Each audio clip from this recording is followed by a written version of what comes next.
Hello and good afternoon, everybody. My name is Kathy Berner, and I am the event coordinator here at Blue Willow Bookshop in Houston, Texas.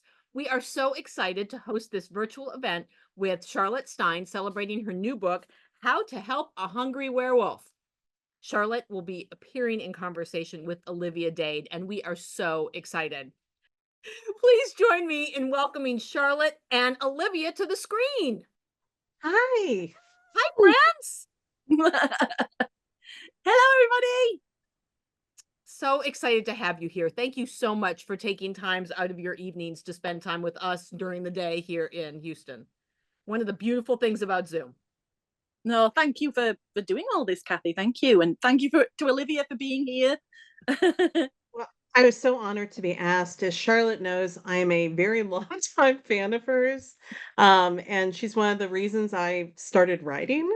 And I love her work and I love her. And I could not be more honored and pleased to be here. Oh, So Olivia. great. I'm I very love that. Okay, emotional, really so sweet. I think Olivia, you opened it right up beautifully. Mhm. How and when and why did you both start writing? Can I talk a little bit about my love for Charlotte first and how Yes, let's long? talk about your love for Yes. Charlotte and then Okay. we'll go into that. So let Well, I'm me not going to count the say no. ways. So the first book of Charlotte's that I read was, I think, about 10 years ago. And again, shortly 10 to 11, so shortly before I began writing, and it was Control. And it was unlike anything that I had read in the romance genre before. I had just gotten my Kindle. So to that point, I'd only really bought books that were sort of more, bookstore sort of mainstream romance that often I really enjoyed. Romance was my main genre that I read and had been my entire life, basically. But I had not seen a story that felt like that was, and I praise in the best way, weird. In the same way, like Charlotte and I are different in our oddness, but like in a way that I felt like these are not like slick, generically generic sort of glamorous people who are smooth and socially like always, know what to do. It was sexy and it was funny and it was different and it was so fresh. And her voice, the sort of stream of consciousness, like it was her voice, as I've said before, is sui generis. It is entirely her own, unmistakable for any others, which is not something that I had seen a ton of before either. And something that I discovered, and I checked on this right before we came on tonight. They know, but you weren't on yet, Charlotte. Is that I checked in my Kindle. Do you know how many of your books I have in my Kindle currently? I have 36 of your books in my Kindle. I was a fan. I bought everything I could get my hands on.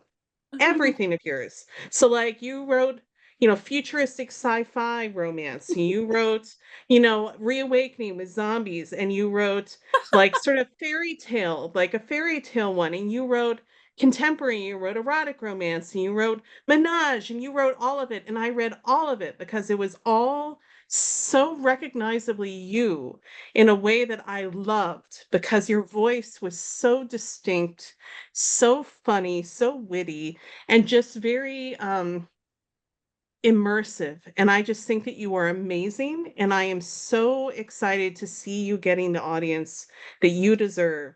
So I just want to say that, like, I think you're amazing. And, like, I think you deserve legions of fans. I'm so glad that you now have legions of fans. But I will always be like in the early echelons of the Charlotte Stein fan club because I have loved you for 11 years, 10 to 11 years now. You're amazing. That is absolute. You've never told me. Like, I remember you from way back when on Twitter and talking to you and all kinds of things. But it's just I don't know what to say. It's, it's um, okay. And I didn't mean to make you uncomfortable, but no, I just no, think it's I lovely. when I the yearbook Control and also Ruthie Knox, was it Ride With Me? Those are the two Oh books yeah, where I thought, I can't write like these people. These are the sorts of stories that if I were to write, these stories feel like something where I could write my version of this. Yeah. something that is so I guess one of my questions that I wanted to some point ask you about is when did you sort of were you always very sort of settled in your authorial voice, or was that something you had to discover as you wrote? No, I honestly never had any idea that my voice was, I guess, distinctive. Or I mean, I know it. Mhm. I know rationally, I know that it is now because everybody says it to me. But at the time, no, I didn't know. It just came out. It just came out that way. You know what I mean? It was just Mhm. how I've always written. I think part of it as well is that I've always been strongly drawn to first person present tense. And I think Mhm. very, very deep, sort of a deep, deep POV, very kind of like in someone's mind, and everything is how they perceive it. And that's just always how I've been, always, like all the way back to as far as I can remember. Like I used to, I used to have a little creative writing class, and we used to, every year we went back to the same class and the same teacher, and my writing even then was exactly what it is now. Really, I mean, I've changed over the years a little bit, but mostly it's that. And I don't know. I have no idea why. I don't know why. I don't know why. But I just want to go back to something that you said about how that you didn't think that you would be like Ruthie Knox or like me or something like that. And I want to say how much it meant to me to read and see, spoiler alert, when that happened, and like how life changing that was for me too. Um, just to see a book like that with a cover like that, and to read the book and feel so. It again, it was like that was like nothing I'd ever read before or seen before in the genre, and that was a wonderful moment for me. And that is the thing that has helped me get further in my own career, to actually push and believe that maybe I could do it, because I thought, well, one day if I could be Olivia Dade. So I have to say that, because I think that you are as wonderful as you've just said that you think I am. Well, thank you. But I mean, I think that you are amazing. And if I had any part in sort of, what's been happening, even a tiniest little corner of what's been happening for you the last few years, then that is like an enormous honor. And I'm just really, really, really glad. Were Yeah. you writing did you start writing like when you were young? Were you always writing? Yeah, yeah.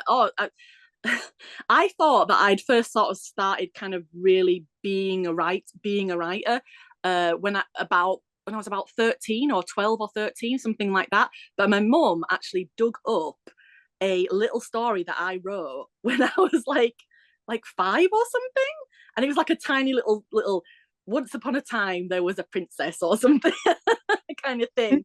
Um, so yeah, it must have been earlier than that. And I remember very, very far back, there was a Ladybird edition of Sleeping Beauty that I really loved.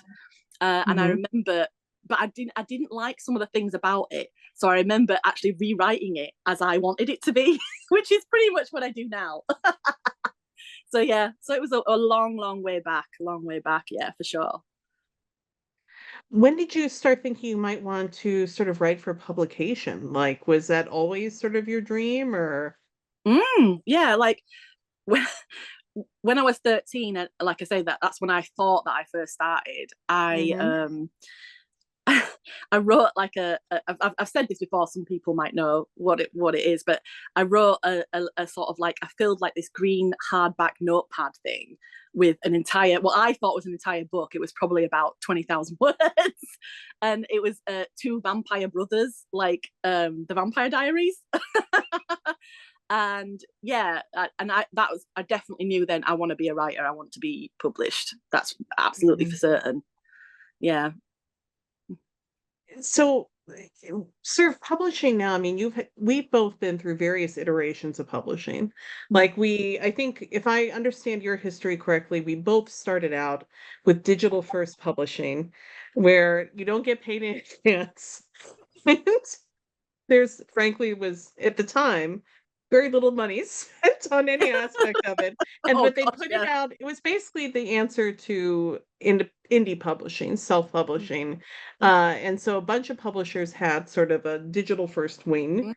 that, grew up, and then there were smaller sort of digital publishers, and they Mhm. sort of, just put it out, but your books usually weren't in bookstores. They were typically print on demand, if print was available at all for them. And then both of us now have moved to more full-on trad publishing, where, there's advance money, and then there's, Mhm. you know, hopefully marketing, and there's, you see your books Fingers in crossed. bookstores.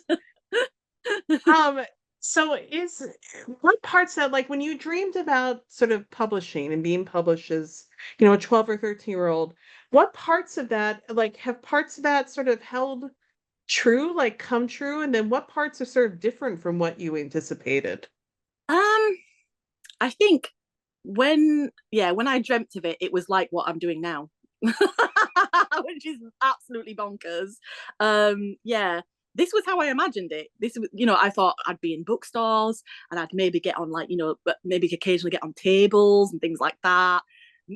Possibly being a wonder, and I've actually had all of those things happen.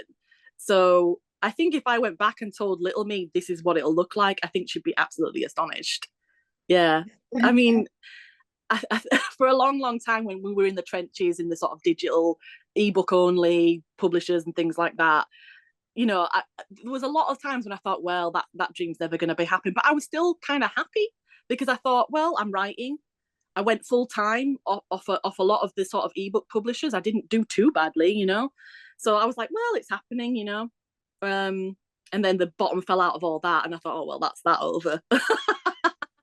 So yeah, so I think that this is absolutely miraculous what's happened to me, to be honest. Yeah. Was Control a sort of pivotal book in your career, or is that just my outside perspective on it? No, absolutely it was. Absolutely. Yeah, before Control, I was briefly published by Black Lace Books. I don't know if anybody remembers them. And they were kind of like a little sort of erotica imprint. And that they closed. And I thought that was it. My career was over. And then Control was published by a very, very small press, Excite Books. And when that happened, like, I didn't think much was going to happen with it, but it did. For me, it took off. It really took off. Like, nothing happened with my Black Lace book. It did okay, but nothing. And then, but with Control, yeah, I could see the difference immediately. I think it's really. I was just thinking when you were talking about Control before, I was thinking about the fact that at one point with Control, it started to get like a lot of reviews on Goodreads, and things were moving, things were going very, very differently. And I thought it was because at the time there was another book called Control that had won some kind of award or something, and I thought people are getting it mixed up. They think this, which is typical me. But no, it didn't prove to be some weird fluke. It definitely it changed my life. Did Control? I would have said, yeah. I got a lot of attention for it. And the other day I discovered, quite by chance, I'd completely forgotten about this, but I actually got a publisher's weekly review for Control, which I think Mhm. is bananas. I can't believe that happened. I must have been stunned at the time, but it lost to my memory for some reason. And did sort of writing on all the different subgenres, did that feel sort of natural to you from the beginning? Like your interest in writing in, like futuristic and zombies or workplace, or, all these different types of books. I mean, they're all recognizably yours, but they're all sort of different, Mm. technically different subgenres within romance. I mean, now, of course, you have How to Help a Hungry Werewolf, so you've got paranormal, and then When Grumpy Met Sunshine is contemporary rom-com. Like, is that something you still sort of want to do? And like, did it always come naturally to you? Yeah, oh yeah, I've always been interested. Like, I've always been very interested in all different genres. Like, primarily it's romance. It's always been like I always kind of felt like I would be a horror writer initially, but then I realized that I didn't want to write without romance, you know. I wanted to write horror but with romance in it. And when something I remember in particular when sort of like Alora's Cave became a big thing, and all the different, e-publishers, and they were actually publishing, they were actually sort of, going for like lots of sci-fi fantasy, all that kind of thing. It was so exciting to me, really, really exciting to me, because I always wanted to do that, but with romance. That I actually remember years and years ago when Alora's Cave kind of like really started to become a big thing. I remember actually emailing someone at Alora's Cave and saying, "Thank you so much for doing all these different genres with romance in, and sex in, and steamy and all that kind of thing," because it was a revelation to me at the time. It really was, yeah. And I've always been drawn to those genres for sure. To me, that is one of the fundamental beauties of romance as a genre, is Mm. that we encompass all the other Oh yeah. subgenres. I mean, all you can have horror romance, you can have sci-fi romance, you can have adventure romance. Every all of those subgenres you can find within Yeah. romance. The only thing is you just got to have a central relationship, romantic Mhm. relationship, and a happy ending. Yeah. Um, and I think that's one of the glories of our genre, is that whatever you want, you can find it within Yeah. there.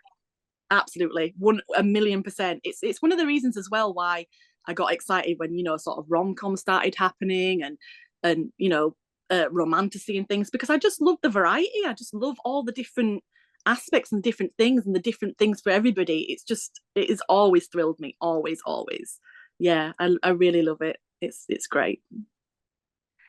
Do you so your recent books, When Grumpy Met Sunshine, How to Help a Hungry Werewolf, My Big Fat Fake Marriage coming up, like, are there things that you think, for these books, has anything changed in your writing, or you think it's just a different sort of format leading into that? Or have you leaned into one part or another of your writing, or Um, I think one thing that these books have opened up for me is just I've always wanted to write something, with a bit more comedy in, and always felt a Mhm. little bit like I shouldn't or couldn't. So it's been just absolutely wonderful to be able to write, quite fun as well as quite, emotional, all that kind of thing, and Mhm. and just to have do all the fun things that I've always wanted to write about, really. Yeah, I've always felt a little bit more like, oh, I should write something gritty. Because I do feel like, with sort of like Never Sweeter and things like that, and those are my successful books, that maybe that's what people prefer from me. But this has kind of like opened up a little bit of something different for me, which has been nice. It's been really nice. Mm. I will say one of my favorite of your backlist is Doubled, which I thought was hilarious, and that's part of the reason I really loved it, is I thought it was hilarious. One of when I was working at the library, I recommended it, and, like, at the time, you could share if you got it on Kindle, you could share it, with a friend, like, I mean, legally, like, there was something where you could do that, and I lent it to her, and I couldn't read it while I lent it to her, the ebook, and she loved it too, and part of it was just that it was so funny, so, like, that has always been in there. I'm just, I guess you didn't always have the opportunity to explore it to its fullest extent. No, I mean, I'm saying that, but I remember, like, I always felt like my book Addicted, which I purposely made quite funny. I always felt like it didn't do that well, but then, I look at the numbers and it, it did what it did. So I think it's my perception, of what I should write, and what, Mhm. you get in your own head about these things. But looking back, I can't believe that I wrote Doubled. I What don't on can I earth? can I explain the premise? Yeah, of course, of course. Yeah, the heroine, and then it's 2 twin brothers? No, Twin twin brothers. brothers, yes, and it is hilarious. There is, I think, a phrase where, like, she's gets an unexpected visitor, is trying to hide that she has this relationship with the brothers, and she, like, very awkwardly eats carrot cake, and there's some reference to, like, the one of the guys afterwards, like, "You were basically gargling carrot cake. Like, what are you doing?" I just thought it was the funniest thing, so I Mm. just know that your humor was always appreciated. Thank you. Yeah, I think with Doubled, like, I remember that was when I was getting a little bit more confident. I think it might have been after Sheltered, which had hit big. So I thought, oh, people like what I do. It's okay if I branch out a little bit. And so you can tell that, like, the premise of Doubled is not more me, but the way that it's written is probably more me than Yeah. than quite a few of my books, I think. Usually I try and rein it in a little bit, but I don't think I did with Doubled. Yeah. I went for it. And that's sort of how you feel about how to how to help a hungry werewolf too, is the sense I've gotten, is that you just went for it for a lot of this one. Is that, you think that's true? I think in some ways I reined myself in a little bit because I really wanted to sort of like get the paranormal aspects right, and I took that quite seriously, I guess. Mm-hmm. But there was something about How to Help a Hungry Werewolf that was definitely a book where it's the book that I've always wanted to write, kind of thing. It's like, it's like a book of my heart a little bit, I think I would put it.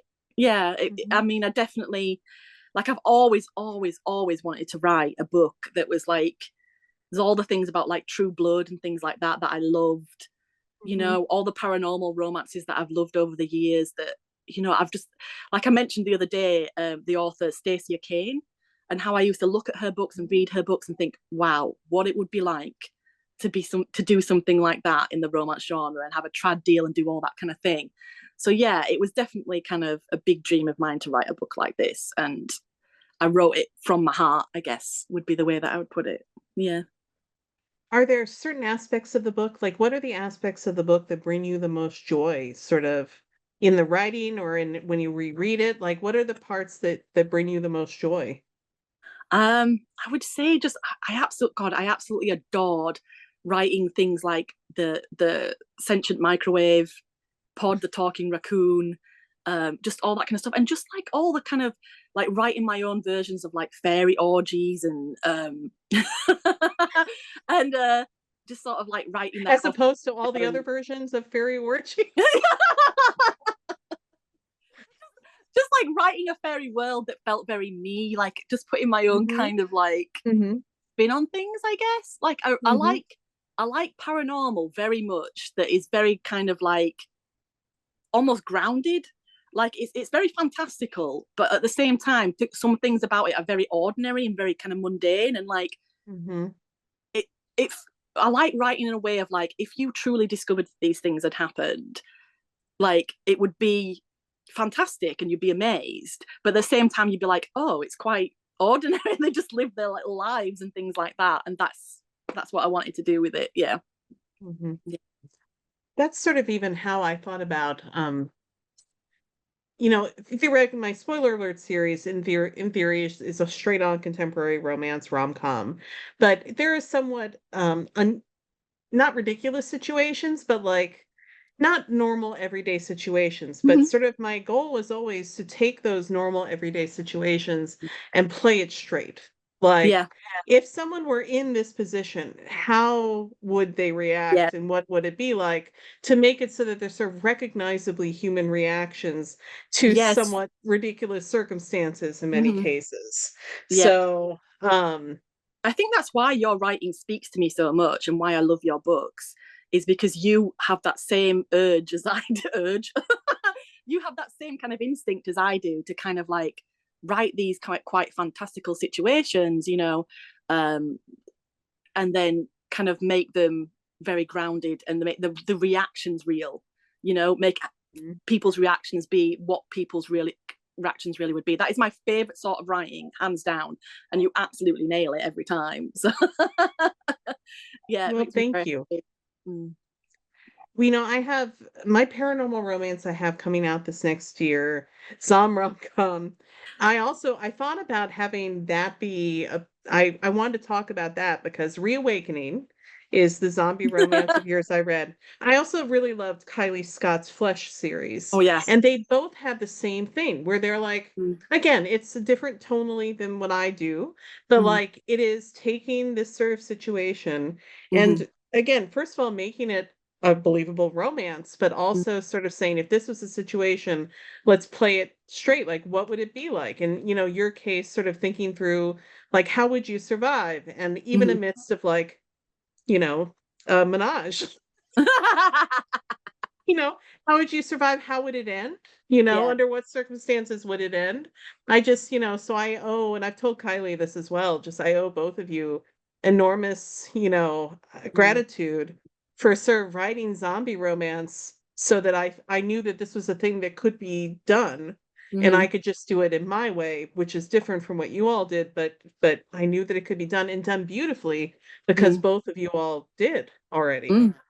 Oh yeah, like I remember reading Kylie's Flesh, and just the way that I remember reading the beginning of it very, very distinctly and thinking that, oh, this is a perfect romance setup within the zombie sort of the zombie genre that I love, and that she kind of married the two in such a kind of careful, good way. And the same with well, is it okay if I say that I've read zombie rom-com? Yes, you can. Yeah, I think theoretically next month is when there should be galleys available. So Yeah, hopefully soon. yeah, it's fabulous, everybody. If you want to, absolutely fabulous. But it's the same kind of quality where at the beginning, again, you've got the perfect setup for a romance. Like it makes you squee. It makes you think, oh, this is going to be so good.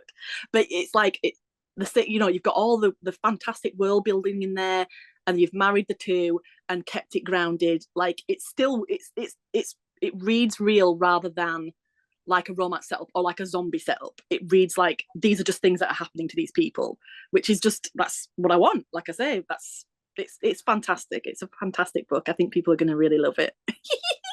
I feel so lucky that I've gotten to read it. Well, I was super grateful that you got to read it, and I'm just glad that we're both writing things that sort of bring us a great deal of joy and like our weirdo projects of the heart. Yes, yes, yeah, it's true. It is amazing. It is amazing how where we've gotten to and what things have happened and what we get to write now. It's wonderful. Yeah. Now, are there certain subgenres that you still sort of have not written in that you would love to do, or that you would like to explore further in ways that you haven't done before? Like, yeah. I think my big one at the moment, I don't know how people will feel about this, but my big one at the moment is I'm absolutely in love at the moment with cozy fantasy, with like legends and lattes kind of stuff. I'm absolutely addicted to it. I love it. I would love to write something like that. Absolutely love to. Yeah. If I got the chance, that was what I would write. I'd still have to have like plenty of romance in there, probably more than most cozy fantasies do. But yeah, that would be a big dream of mine to write a cozy fantasy, I think. Yeah. I'm really into it at the moment. And I've always loved fantasy. I've always loved things, like Willow, and the 10th Kingdom was a big one that I really loved. And I'd love to write something like that. Yeah. What about you? What is unexplored for you? I've always sort of, when I will tell you, probably maybe it was something I shouldn't say, but when I first started writing and got my first agent, is not my current agent, but I told her excitedly, in part because of you, I was like, I would love to be like a Swiss Army knife of a writer, where like I had ideas for like futuristic romance. In fact, I've written two, but they will never leave my hard drive. Like futuristic romance or gothic romance or paranormal, or all these different things. I would love to do all those things along with contemporary and so forth. And she's like, no. It's like, I really, she's like, that's great. That's great, Olivia. But I think you should like really form your reputation within one subgenre first before branch out. And that is more, I did write actually, again, a couple of futuristic, one was a futuristic gothic romance in between other books. And I just, yeah, they're not going to leave my hard drive, but that was always something that I was interested in, because I read all types of books within the romance genre, especially, and I always wanted to write them. So I have more books with speculative elements that I would love to do. Like I actually, back in, yeah, probably about 2015-16, I had like a time loop idea, and again, my agent at the time was like, no one's gonna want to read it. Oh no. So I didn't do that. Like back I had then. it plotted out, but I did not write it. Like this must have been some time ago. Back then, agents were much more cautious about what you should put out there. I think yeah. It's not my current agent, but Yeah, anyway. So I have ideas like that, stuff with speculative elements. I kind of love, some of the mystery series Mm. with a romantic arc, except I would want much less mystery and more romance probably than Yeah. most of them. Mhm. Because I'll be frank, like a lot of times I just read for like the character and they're like, I don't really care who got murdered or why. Unless it's kept pretty simple. I guess that's a bad way of sort of selling my interest in, No, but, like, I I am interested if the romance part is big enough, you can sell me on the murder too. yeah. If it's 90% murder, 10% romance, then a lot of times I'll sort of skim through till the next time the love Mhm. interest shows up on page. But if they're together on page, that's how you sell me on reading the whole thing and caring about who got murdered. No, I totally get that. Like, like the thing is, I can stand it. I can stand it if something is like mostly mystery or mostly this or that. But if you have a more central romance, if I think that people Mhm. are going to get together and I'm rooting for them, I will be in love with yours. In love with a book more than I would be if it was just mystery or just this or that. Yeah, for Mhm. sure, 100%. Yeah. Yeah, and it's the same with like TV, movies. I will be more invested, much more invested, if there's some kind of cool ship. Oh, yeah. If there's some kind of like really a ship to be invested in, for sure. Yeah. Mm. I'm an inveterate shipper myself. Yeah, yeah. Kathy, did you want us to answer some of the Q&A questions too, or what would you Great. Why like? don't I ask them? Okay. And because I'm going to try to direct them at both of you. But before I do that, holy cow. What a conversation. I can't stop writing things down. I'm reserving things from both of you at the library as it's going on. It makes me really happy for the two of you to connect and discuss your books and your appreciation for each other. So thank you so much for doing it. Yeah, thank you, Olivia. Thank you. And Kathy. Well, as soon as you asked, I was like, well, of course. Like, I want to spread the good word of Charlotte Stein wherever I can. Whenever I can. The Gospel of Charlotte. Exactly. I always get so nervous about asking. I was like, oh no, people are not going to want to do that. So it means so much to me that you did No, that you did. it was really funny. We had just had like an hour long phone call, and she did not ask. And then after we hung up, then she emailed me so she wouldn't have to ask face to face. I'm Well, like, it is. Whenever I make a request like that, I'm always like, it's totally fine if not, but I just wanted to ask. if you were someone like me, and I'm pretty sure Charlotte might be this way too, the absolute worst part of like the publishing process for me is asking for blurbs. Oh gosh, Like, yeah. and particularly if they're, authors that you're not personally close to, I Mm. want to crawl beneath the earth's crust and become a Oh god, mole person. I'm yeah, like, please don't make me ask. yeah, That's got to be so hard. yeah. It is so embarrassing and so awful. And like I'm glad that you said that, Olivia, about how I waited until after our chat to like ask you, because it proves how nervous I think people sometimes don't believe I'm that nervous. I am. I am very, very nervous about things like that. And I'm Even like with not friends, super even with friends. intimidating. Yeah, even with friends, you were the loveliest person in the world.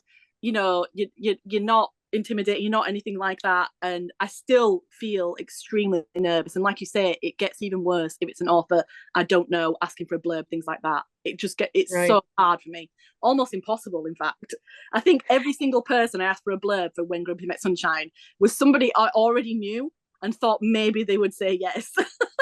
Right. I always preface it by like at least one or two paragraphs of like, I understand you are super busy and it might not be the kind of book you want to read anyway. And I don't know if you have the time. And I know you must get requests like this continually. And, and so it's totally okay. Like, it's fine. I'll love you no matter what. It's okay. Yeah. And then I finally, like 3 paragraphs later, where they're like, oh my God, Olivia, get to the point. I'm finally like, would you read my book, please? But it's okay if not. It's no wonder Heart. because I'm just like that, exactly like that. And it's just so embarrassing to me. Yeah, it's so embarrassing to me. It's okay to do. So, actually, this question is for Charlotte, but I'm gonna direct it to you, Olivia, because I think it kind of taps into what you said at the beginning of the event. So, Rennie wants to know, asking Charlotte, but I'm asking you, have you ever figured out a term for your kind of writing? It's not just voicey, it feels incredibly intuitive, super honest in its representation of characters, and celebratory of not just their strengths, but also their insecurities. How would you describe it? Olivia. Oh, for Charlotte? Yeah. I think that she has, the way I have thought about it personally, which may not be the best or most accurate way, is that it is deep point of view, which is like, if you're not a writer, like what that means is that whatever the character thinks or says is something that like is informed by their history, their personality, what they could logically see and say, like the books that say, like, little did she know he was doing blah, blah, blah in the background. That's not deep point of view because there's no way that she could know that, right? So, like, deep point of view is filtering whatever is being written through the personality and experiences of whoever's point of view it's in. Right? Mm, And then I think she is very good at that. She's excellent at that. But also, I think a certain stream of consciousness style, like mm, where there's a lot of internal sort of internal dialogue and a lot of thinking through things and sort of sometimes taking, I think, often amusing detours in the thoughts and so forth. But it's a sort of that's how I have thought of it. And then that may not be a good way to think of it, but I have thought of it as deep point of view, sort of stream of consciousness and style. yeah, I that is love exactly that. what I would say. That's exactly how I would describe my own writing. Deep POV, stream of consciousness, and like close, just very never distant, never distant, never. Nothing is a remove from the characters. It's never like, the town of Littleford is, it's never like that ever. It's never omniscient. It's close, very close. Mm. I love that. This one I'm going to send to both of you. Out of all of your books, which one would you most likely to see? Which one would you like to see as a show or movie? Or would you like them to remain books only? Mm. Go on, Charlotte, Olivia. let's start with you. Start with me. Yep. Okay. How to Help Hungry Werewolf. How to Help Hungry Werewolf. 100%. 1,000,000%.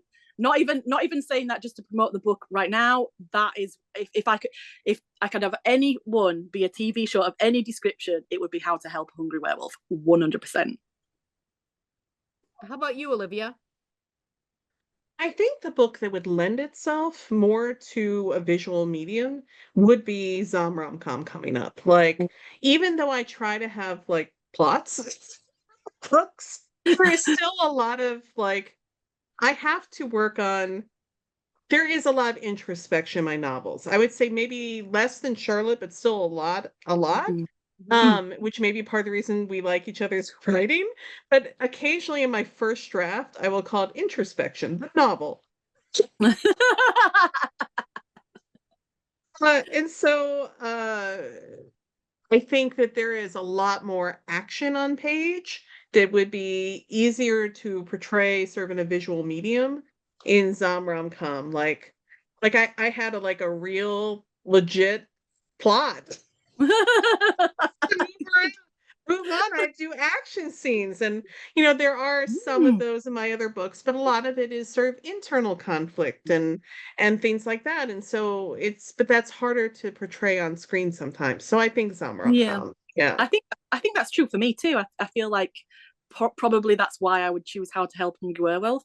More action Mhm. scenes, more sort of like very visual things, and same with Zom-Rom-Com, very visual things that viewers can be interested in and be excited by. But I will say this. I think it would be an absolute joy to see something like, spoiler alert, with a TV show within the thing that you get to see on TV. That would be wonderful. Like, I think you're selling it a little bit short.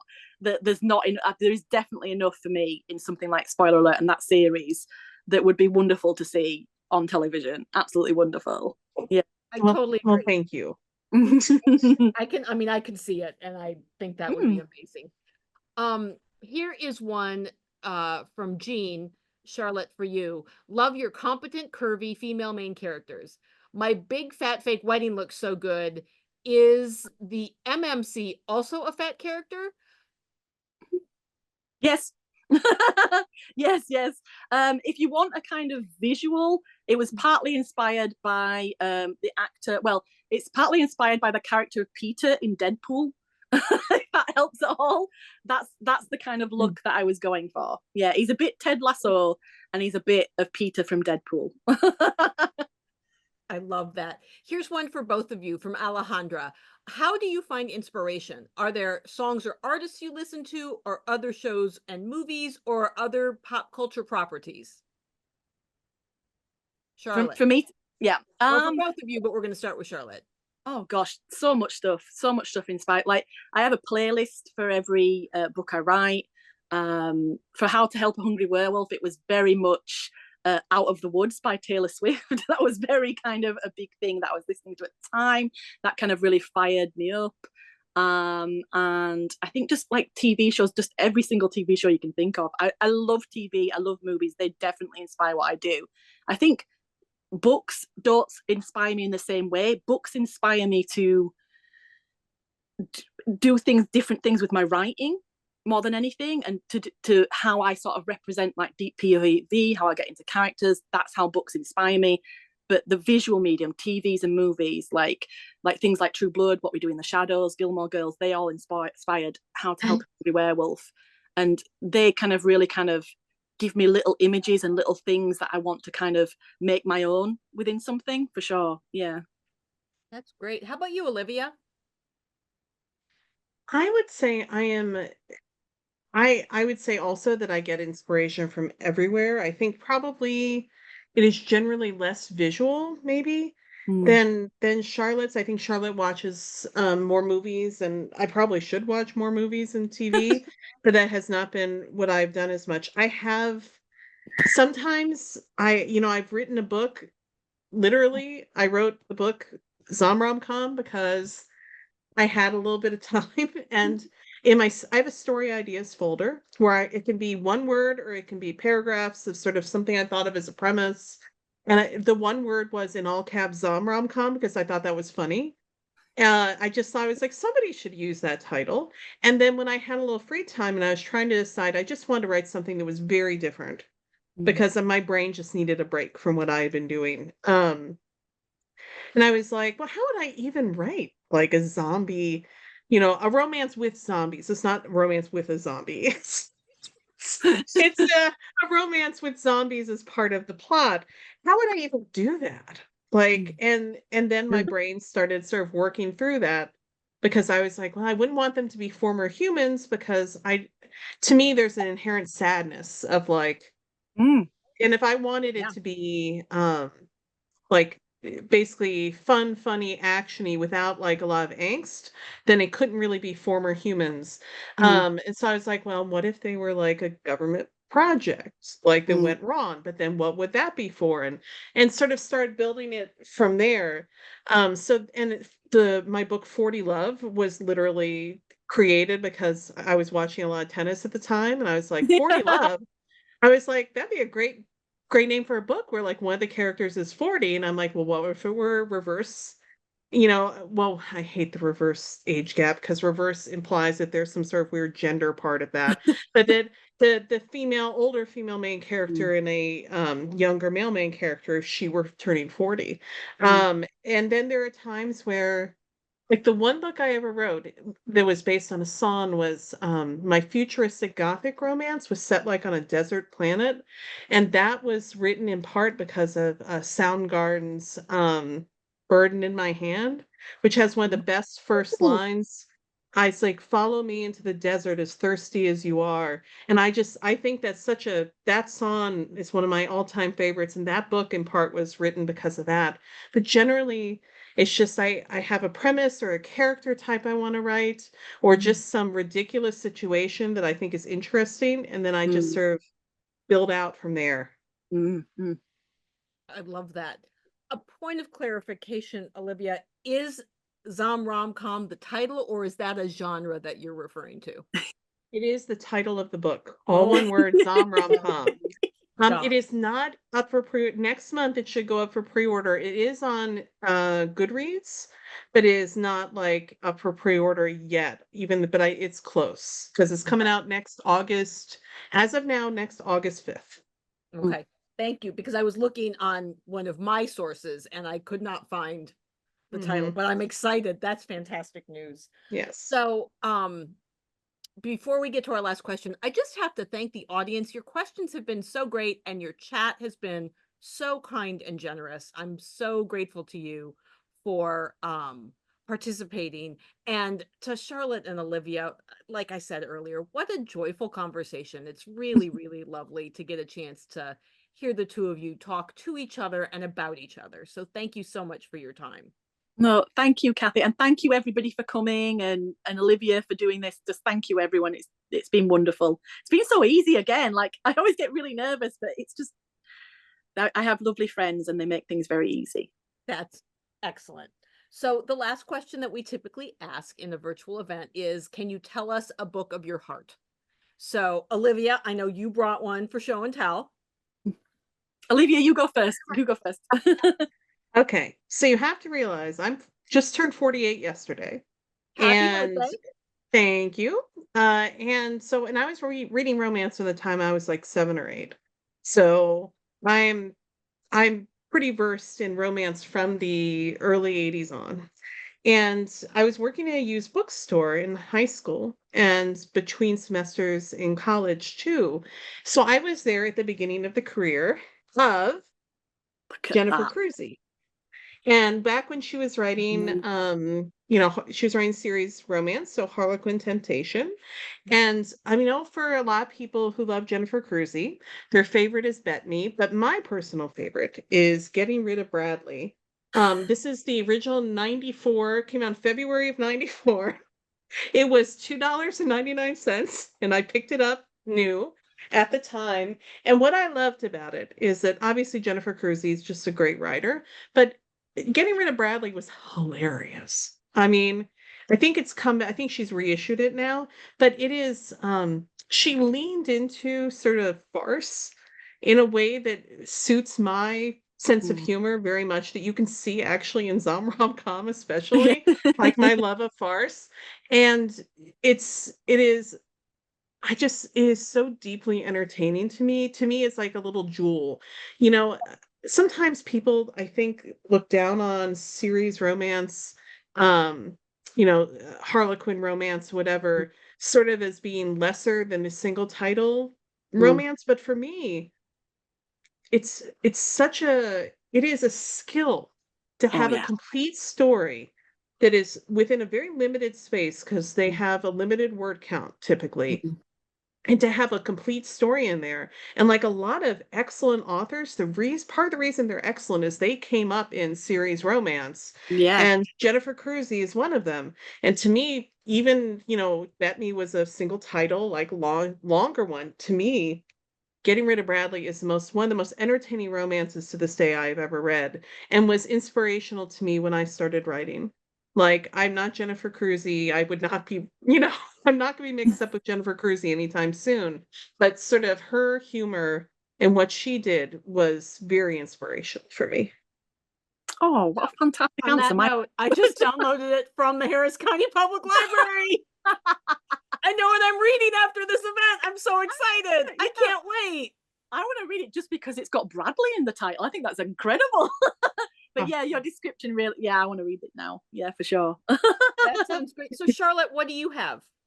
I didn't pick anything nearly as interesting. Like, I was thinking more of when I couldn't find my copy of it, so I'm not prepared with the copy. But when I was younger, one of my big inspirations, one of the things I always kind of hoped to be like, was Christopher Pike, was Monster by Christopher Pike when I was just a girl, like a teenager. And one of the reasons why I thought of that one as well is because, I loved Christopher Pike, but I always remember loving his covers so much. And for me to have a book like How to Help a Hungry Werewolf with a cover that is reminiscent of that kind of, the energy that some of his covers had, the kind of that look, it's just, that's a dream come true for me. Yeah. And Christopher Pike meant a lot to me. A huge amount. That is wonderful. And I love both of you brought really deep cuts. That's absolutely fantastic. Yeah. But thanks everybody again. Olivia and Charlotte, thank you so much for taking time out of your evening. Everybody else, thanks for joining us. Remember, we have a limited number of the book plate, adorable greeting card, and overlays remaining. So Caroline has shared that with you, and I will send an email to all of y'all probably early next week with all the information. But thank you so much to everybody for joining us, and I hope you have a great day. Thank you so much, Kathy, for doing this. Thank you, Olivia. Thank you, everybody, for coming. Bye, y'all. Bye. Thank you to everyone.